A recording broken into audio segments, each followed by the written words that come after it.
Reports say a Chinese delegation has been banned from viewing the Queen's coffin. Why? Our next report tells you.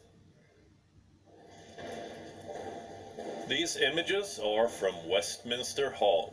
What you see are mourners queuing in lines to get a glimpse of Queen Elizabeth's coffin.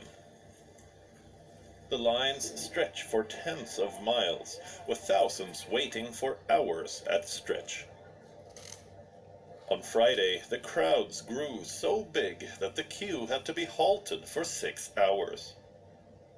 Shortly after it resumed, members of Parliament, the Mayor of London, former Prime Ministers, and foreign dignitaries, they were all seen paying their respects to the Queen, but one foreign delegation was surprisingly banned from doing so. China. Reports claim a Chinese delegation was recently barred from viewing Queen Elizabeth's coffin. That its request to enter Westminster Hall was refused by the House of Commons Speaker Lindsay Hoyle. The question is, why? The answer is China itself, its record on human rights abuses, its heavy-handed style of diplomacy, and its strained relations with the UK. Last year, China imposed unwarranted travel bans and froze the assets of 9 Britons, including 7 parliamentarians. Why? Because these parliamentarians had accused Beijing of mistreating Uyghur Muslims. So China responded with bluster, and the UK paid in kind. Last year, it banned the Chinese ambassador from entering the British Parliament. This year, it has banned Chinese officials from paying respects to the Queen. That's not all. Tory MPs are also asking the British government to withdraw an invitation to Xi Jinping to attend Queen Elizabeth's funeral. This royal snub has upset Beijing.